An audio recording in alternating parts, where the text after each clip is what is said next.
All right, welcome back, listeners.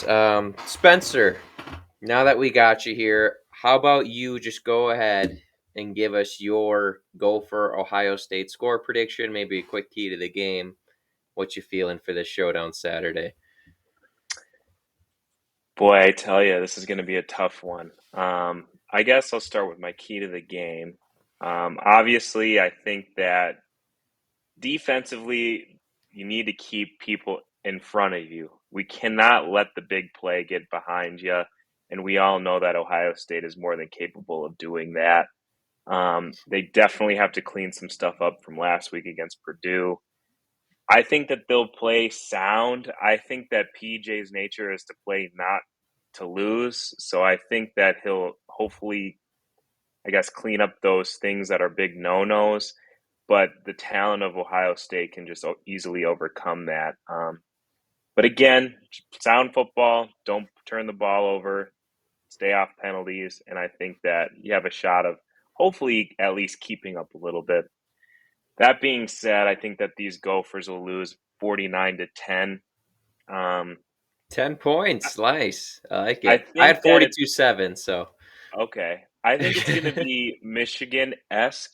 Um, I just think that the Gophers will be able to maybe put up a little more points. I think that what I seen from this offense last week, I was actually impressed, sort of, Sure. I guess, with their performance. And so if they can keep that going into this week, maybe they can get 10 points. Yeah. Um, but yeah, I don't think it's going to be pretty in the slightest.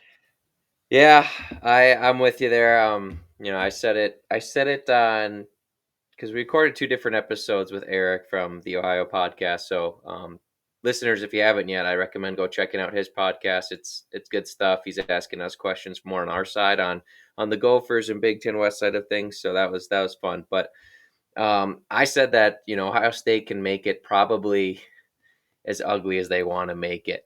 Um, whether I just because of our lack of ability to stop Purdue's run game, I don't like us against Ohio State's run game this matchup. Assuming Cody Lindenberg and Mav is still out for linebackers, but we'll see.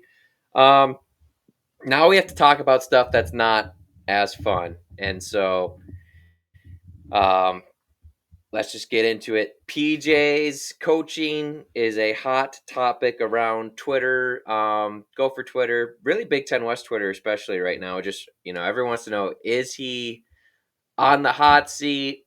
Is he a fluke? Is he a phony? Um, so we're just gonna evaluate that, I guess, here and just talk about it openly because that's what fans do. We talk about this stuff. Let's start with the first thing. Jody, let me lay it out for you this way. So PJ says that these aren't excuses; they're reasons, but there really is excuses for the poor performance against Purdue this past weekend. He says lack of NIL in the transfer portal has crippled their depth, where they can't sustain a couple injuries. Um, and that the young guys basically just weren't, couldn't get them up to speed. Still believes that they'll be good players, but the true freshmen had a rough day. So that's what he laid out. Um, First of all, let's just get your take on that. What do you think about the excuses laid out? Do you think they're valid? What's your gut reaction, but just based off that first comment by Peach? Because he talked about it a lot, Yeah. and he keeps bringing up NIL after each loss, which isn't the time to do it, I don't think. But go No. ahead. There are some things that I guess empathize with. You know, the team is banged up a little bit. I get it. You don't have your stars out there, particularly at linebacker. You know, that is going to hurt. And you kind of mentioned at the beginning of the season, Curdy, we have great starters, but we are lacking depth, it seems like, in positions, particularly on the defensive side of the ball. And that's obviously shown, I think. Um, but if you look at last week, Purdue, their whole O line was like their backup, you That's the know? kicker. Yeah, And our defense, yeah, we have a lot of people from the transfer portal from like FCS even, and it's not like they're freshmen getting thrown into the fire that don't sure. know how to play football really at the college football level. Like they have some sort of ability that they can use. But if I'm giving him the benefit of the doubt, yeah, there are some injuries and there is some youth that needs to kind of clean up. NIL, another excuse that isn't really appropriate in the middle of the season, because if you do win these gimme games, I don't want to say gimme, but if you win the games you're supposed to, you're Yeah, not really going to hear that, you know? But it is true. We've kind of mentioned it on this show, you know, NIL could be a lot better here and probably one of the best in the Big Ten because the Twin Cities have so many Fortune 500 companies that they really could be pouring money into this university. But being that we have all these pro sports as well, it's kind of hard to kind of spread the love to the college athletes as sure. well. But I don't know, Curdy. Like, I hate to like kind of look back. It's easy to look back in retrospect at things. But I look at like a Jerry Kill team, right? It seemed like he always had those players ready to play and to win the games that he needed to win. Yeah, He is not going to get you like the big time win against somebody. I mean, sometimes he will. Like he'll squeeze one out once in a while, but at least going into games where you were so confident that you could win, you would see a win on the other side. And sometimes with PJ, it's just these inconsistencies that I just don't quite understand. I don't know if it's coaching. I don't know if he's getting these players ready to play. I don't know if the players are invested.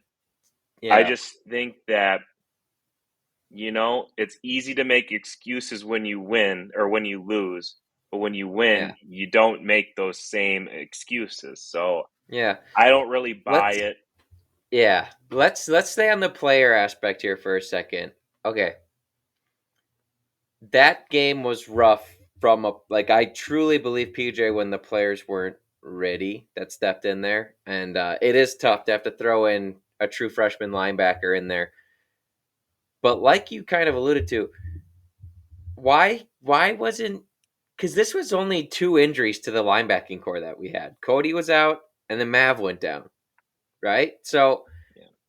that next guy up, whether he's a true freshman or a redshirt junior, like they looked like they had no idea they were going to see the field that day.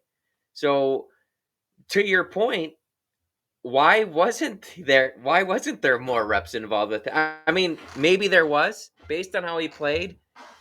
I have a feeling he wasn't getting many practice reps with that first D. And not that he would get a lot with the first D, as the backup, but you would think that the coaching staff would have them a little bit more to go just because you're already thin there.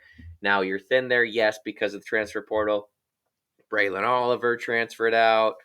Um, there was another guy that left too. I don't remember his name. That went to South Florida.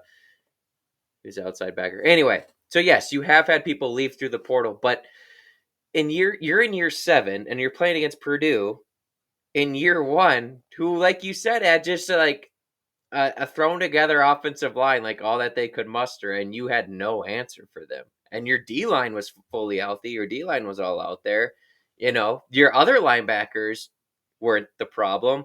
And if it was just, he really focused in on the linebackers, which I get it. They were by far the biggest letdown in that game. But let's be honest, for the most part this season, the other safeties behind Tyler Nubin have struggled too. And those Yeah. guys aren't new. They've been here.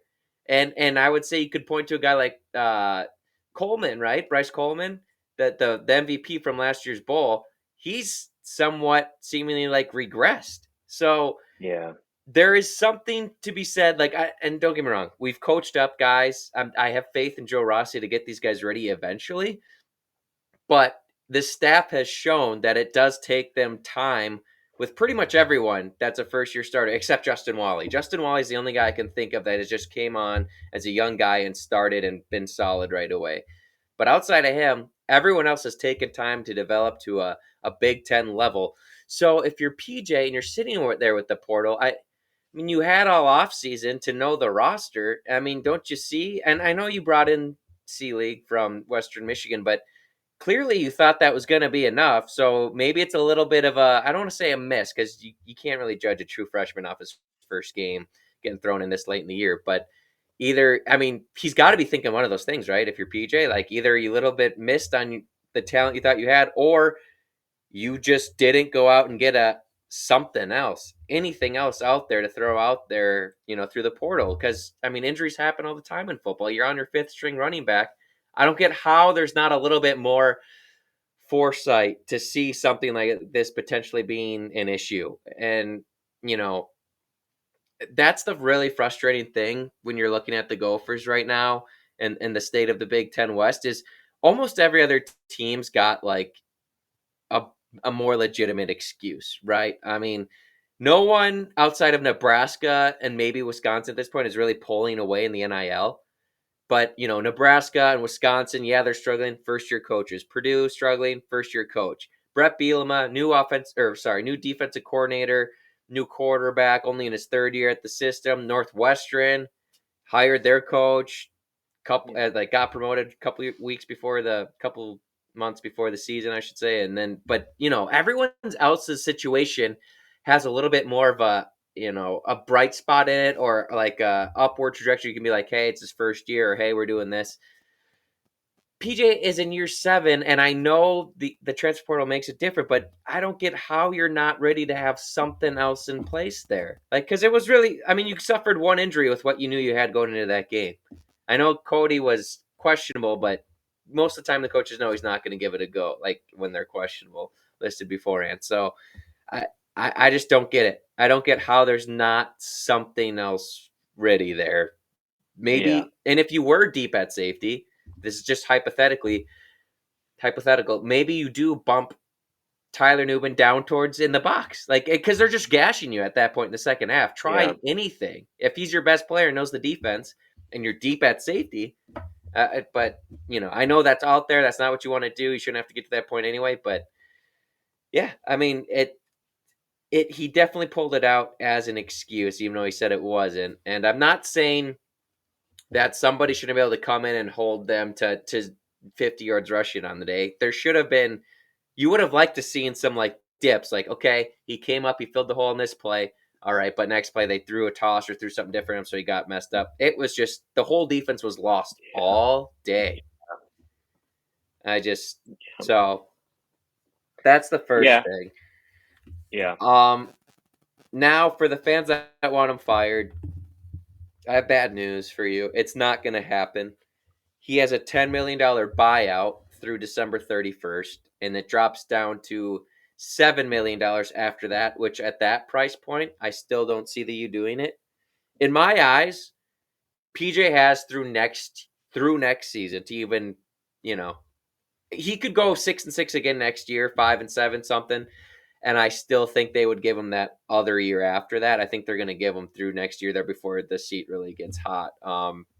What are your thoughts on that? Do you disagree? You agree with that?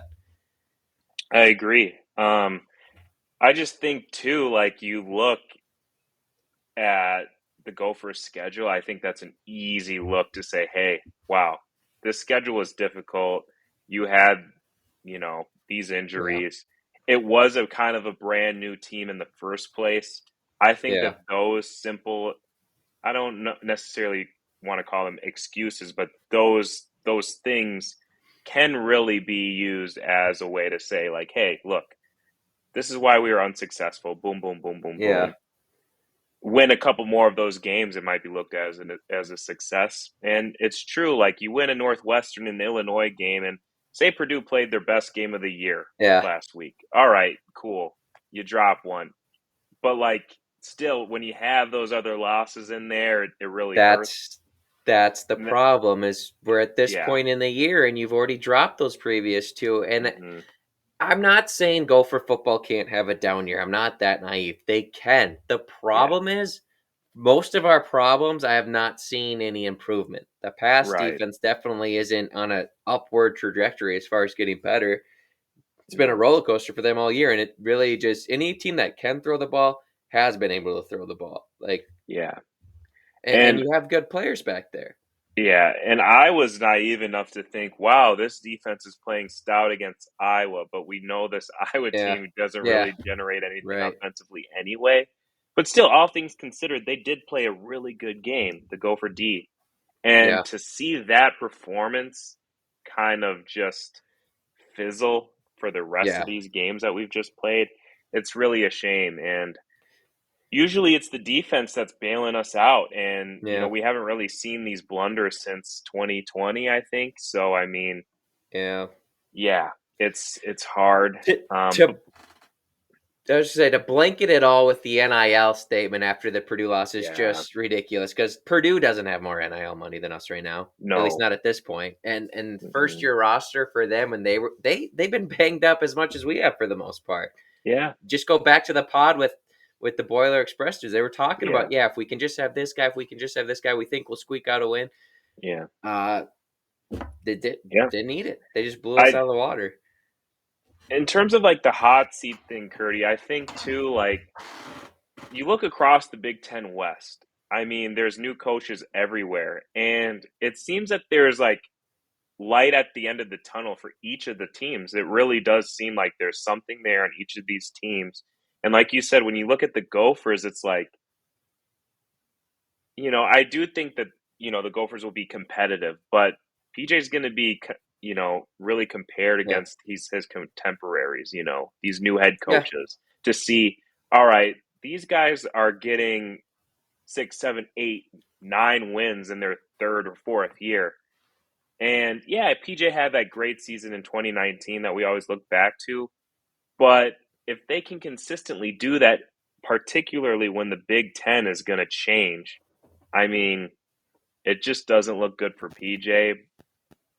I Yeah. don't think he's on the hot seat. I think that it's the go for me. I really do think that this team has something. There is talent on the team. He has assembled a good roster, Agreed. I think.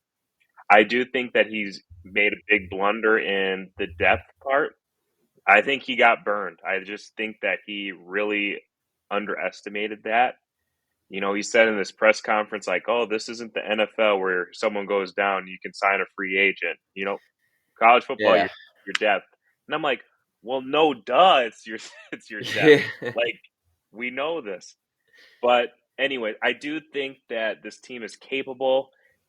It's the only worry I have is I wish that it was going to be the West again next Sure. year. It's going to be more difficult with these teams coming in. It'll be a good challenge. But yeah, he's not on the hot seat, I don't think. And I don't think he deserves to be. His seat's warming up, but I don't think that he's he should be on the hot seat just So yet. contract aside, you wouldn't have him on the hot seat right now. Oof. I don't think so, Kurt. Yeah. I think I'd give him because then I'd just say, all I right, would give him prove through it. next year. Yeah, I'd say prove it. All right, fine. You know what? Yep.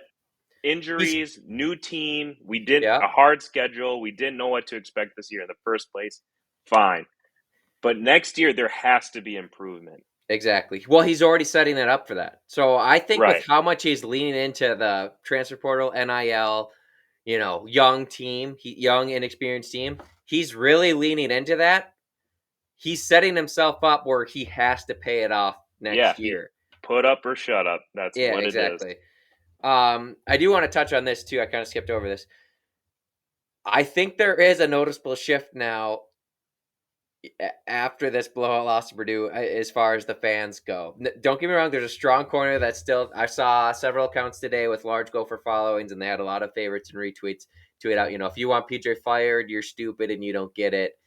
He's absolutely right about NIL, blah, blah, blah, blah. And to a point, I agree. To a point, I really do.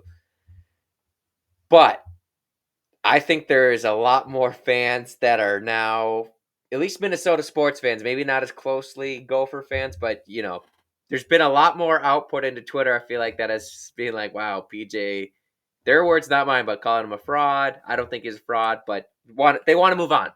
We The have fans, friends that are, I think, would yes, fit that sort of portrait. exactly. So that being said, I just think that's adding to potential pressure down the road. I don't think PJ feels it at all yet. I'm sure he hears it. He definitely sees stuff on social media, but overall, maybe have you talked with any Gopher fans or had any feel about the overall pulse of the fan base right now on the program? I think that there's frustration, and I think that when you're frustrated, I think that you You'll say instantly anything. go nuclear. Yeah. Yeah. So I get it. This isn't just like a Gopher thing. This will happen in any college football team, Yeah. any football team in general. If you don't see success when you think you should see it, people are going to go crazy. Um, but I can understand some frustrations, Curdy. I mean, you drop an embarrassing one to Northwestern. You know, you're up 31-10 and you just blow it. That's Yeah. unexcusable. There is no excuses for that game, PJ. I don't care what you say. Well, his was That's NIL after. that is a clear coaching issue that happened that game. All right. But let's forget about it. Yeah. Illinois blown. Just totally It blown. was. Not Yeah. set, not Last sound few at the end plays of of the the game. game. Don't let someone behind you. That's easy. Just don't let someone behind you. And considering his conservative nature, I'm surprised that happened. I'm surprised that they didn't give the entire field before, letting them score a touchdown. Let's get rid of that one. Purdue, Yeah. okay, they played the best game of the year. Maybe you dropped one because you weren't ready to play and they were ready. But you look at the rest of the West. This is the problem, Kurt. This is the problem to Yeah. me. You got new coaches everywhere. You have bad teams across the West. Every year, it seems like we're like, hey, this looks like a great opportunity for the Gophers to win the West. We've said that for the past 3 years. Yeah, no. There has never been a better year than this year, Kurt. There has never There been a hasn't. better year. The West is terrible. And we don't even get one more game at the end of the season to try and get a West title. That's what's really hurting. And Yeah. I understand the frustrations. I'm not nuclear yet, but I can empathize with why fans are really upset with this This team. this was for sure with the amount of at least veteran guys you had coming back. This was your year to win the West. I get the schedule is difficult, but even after that Michigan loss, even after the Northwestern loss, you were Yeah. sitting prime after that Iowa win. But Even after the Illinois loss, you still you had a still had a spread. chance. You You had still a had it. chance. You still Now had a it's over. chance. Now Now it's it's done. done. So everyone lost, and yeah, except Iowa. Iowa's pretty much sealed it up. I think Yeah. as long as they don't lose out, they Yeah. win the West, which is good on them. Yeah. But I it is funny. Well, I don't want to get into that. Just I see Iowa fans on, they're happy with their record, which they should be. 8 wins is a great season, Yeah. and they're just It's like we've separated ourselves from tremendous. the West. I still see them as in the same tier as the rest of the West teams, though. For It's not like sure. this Rutgers game they just played was the best of the year. They won 22-0, but it's not like they're going out and just being like, we just are shredding the West as well. That's not what's happening. Like No. I'm sorry, they're in the same. They can Now, say if they're they out of it, had a and record good wise, they did. They offense, won it. I'm not saying they don't deserve to win it. They obviously do. yeah. And I'm not saying they probably are overall the best. They have the best unit out of anybody in the West in that defense, Yeah. and probably that special teams too. But it's just funny to me that I think teams bickering in the West right now. Which, if you paid attention to our power rankings, folks, I'm big banners, but we're not. I'm sorry. Like, I don't know. If you really want us to sit down and dig it out at the end of the year, we'll put actual thought in that. The last few weeks, we've just been throwing crap in there for as far as the Big Ten West goes, and really the Big Ten in general behind the top three teams, and we all know who that is. But I just think it's funny when teams in the West are bickering about, well, you're really not giving us props for this one over this. Just the nitpicking of where they should be placed within the West. It's like, guys, let's just face it. It's one ugly Yeah.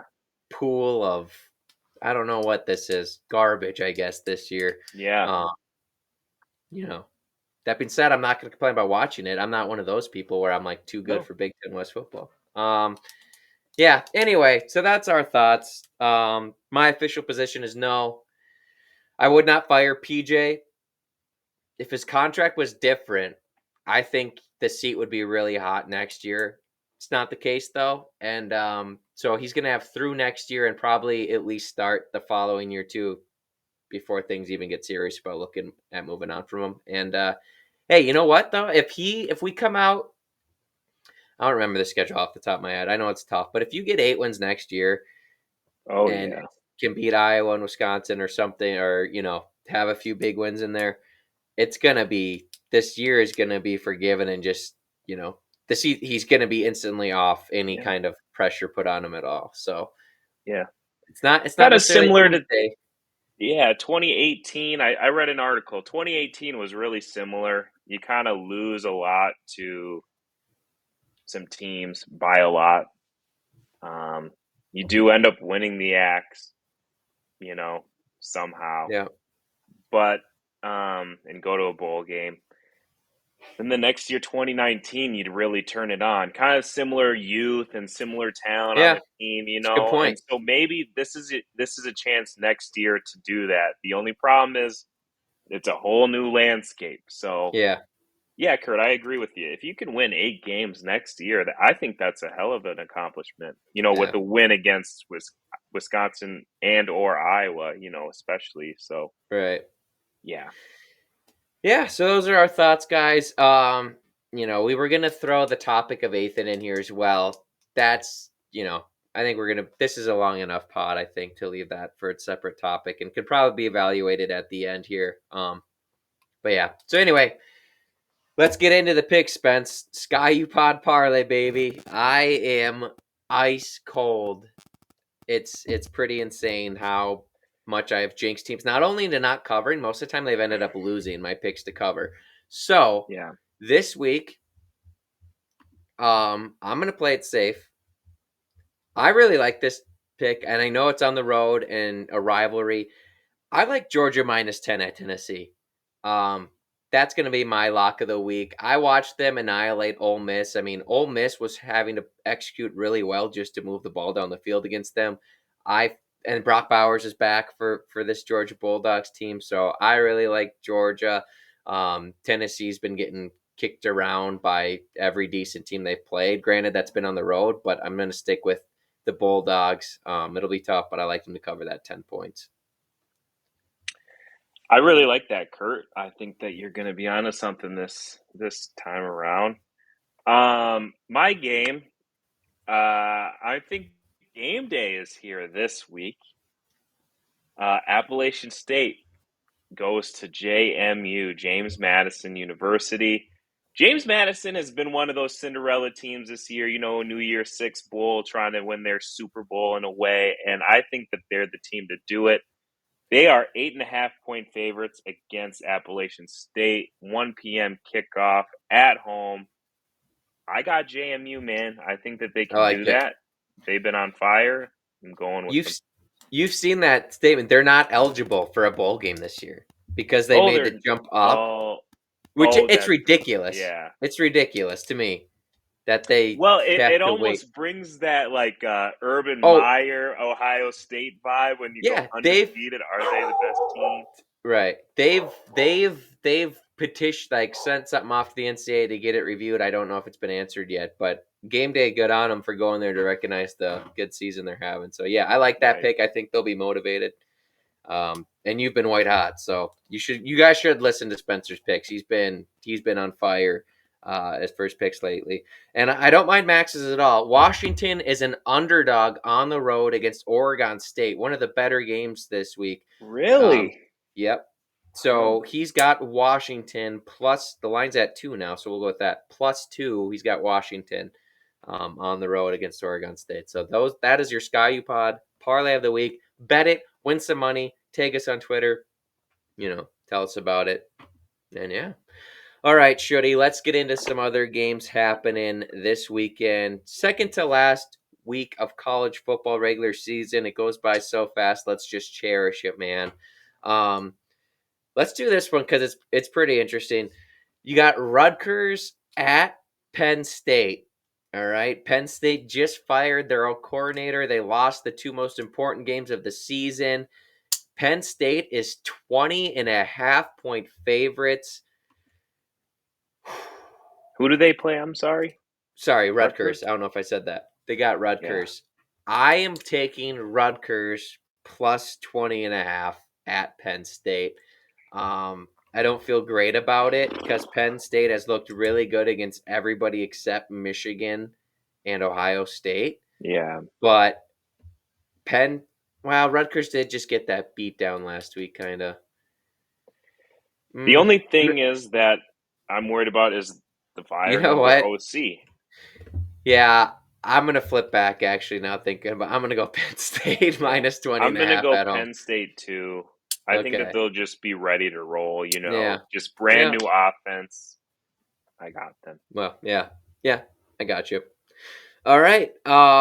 Louisville is going to Miami. Louisville is a 1 point favorite trying to hold on for control to make it to the ACC championship against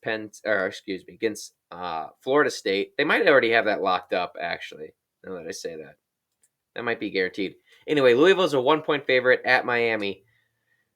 I'm rolling with the Cards. I thought they were going to get upset last week in that Thursday night game, but they didn't. They survived, and so I think they're all in now. Not going to overlook Miami, so I'll take the Cardinals to get the job done. Yeah.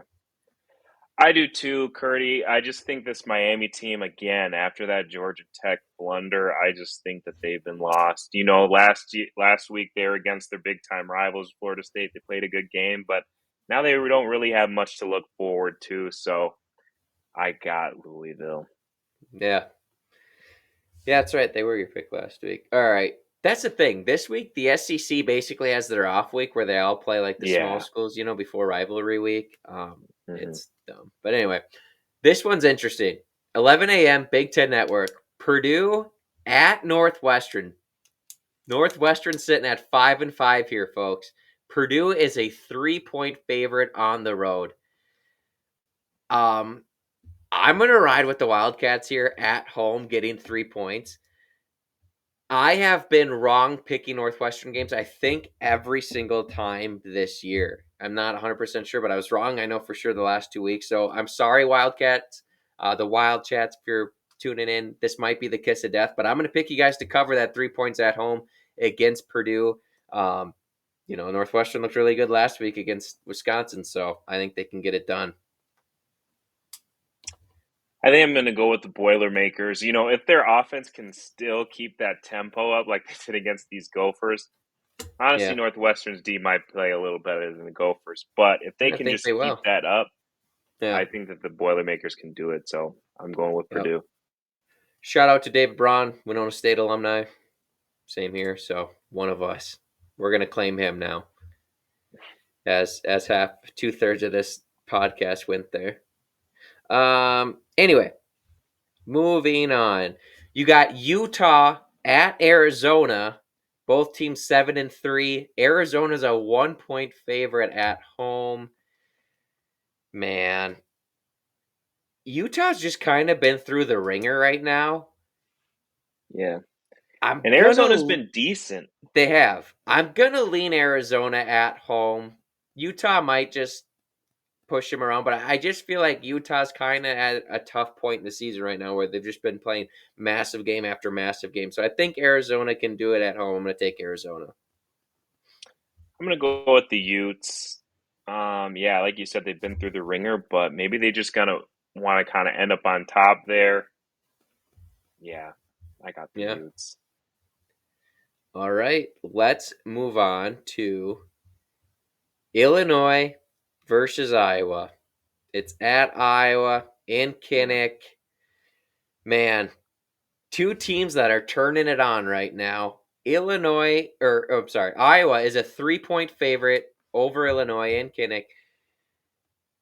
Oh man,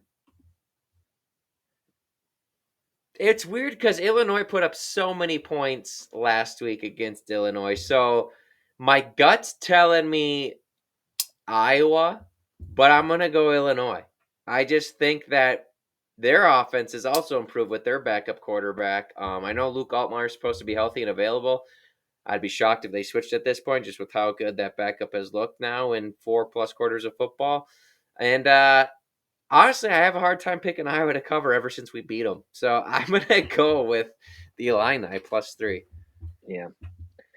I think I'm going to go with Iowa. At the beginning of the year, Curdy, I remember saying that this was the game that was going to decide the West, and I'm just going to Yep. stick with it. I got Iowa covering this, and they'll end up Big Ten West champions. Good on them. Someone had to win it. Um, all right, let's pick this one just because it's our future Big Ten brethren. UCLA at USC. USC minus 6.5. I'm going USC specifically for the news on Twitter right now, which is that it might be Chip Kelly's last game coaching for the Bruins, which is unfortunate. I Yep. like him. I'm not sure who UCLA thinks they'll go after, but yeah, I'm going to take the Trojans in that one just with the Yep. noise going around. I got the Trojans out of USC as well. One of the best uniform rivalry games, I think, in college football. Pretty Absolutely. sweet. Yep. It's a fun one to watch. I got the Trojans. All right. All right, let's end it with these two. You got Nebraska at Wisconsin, night game, NBC. Wisconsin is a 4.5 point favorite over Nebraska. Nebraska just doesn't stop turning the ball over, and I don't think Yeah. Wisconsin's that good. Nebraska's defense might be the best unit on the field, but I gotta go with Wisconsin at home. Trying to Yeah. get that bowl eligibility win. I know Nebraska is as well, but give me Wisconsin. Yeah. I'm going to have to go Wisconsin too. Honestly, if there was good quarterback play out of Nebraska, I think I'd pick them, but I just have not seen it. There's been No, no improvement since we played no, them first game of the yeah, year. It's been rough, so I yeah, got the Badgers. yeah. All right, last game. Texas at Iowa State. Big one in the Big 12 uh, championship. Basically, this game's gonna have a big impact on what happens. There's what I'm trying to spit out. Texas is a 7.5 point favorite on the road. What are you feeling? Boy, okay, I gotta think back to like a couple years ago. I remember putting money. I was in an Iowa State bar. Texas is at Iowa State. I'm like, this is easy money. Money lined it, and the Iowa State Cyclones demolished Steve Yeah. Sarkisian and Texas Longhorns. Look, the Texas is a much better team, but I think this is going to be a competitive game. I'm going to go with the Cyclones covering. Yeah. We've been pretty different for most of the picks today, so I'll just keep it that way. Texas gets their crap together and takes care of business in Iowa State, although Iowa State's been trending pretty well lately. So I'm not going to be placing money on this one. This one scares me, but yeah, I'll go Texas minus 7.5. All right, folks, that's another episode of Sky U Pod. Thanks for tuning in. Hey, if you could do us a favor, like and subscribe to the YouTube channel, leave us a 5-star review, and recommend the podcast. We're on Spotify, Apple Podcasts, basically anything you listen to a podcast on, we're there. And yeah, fellas, we'll see you next time and be talking to you after the Gophers shock the nation this week against Ohio State. Peace out.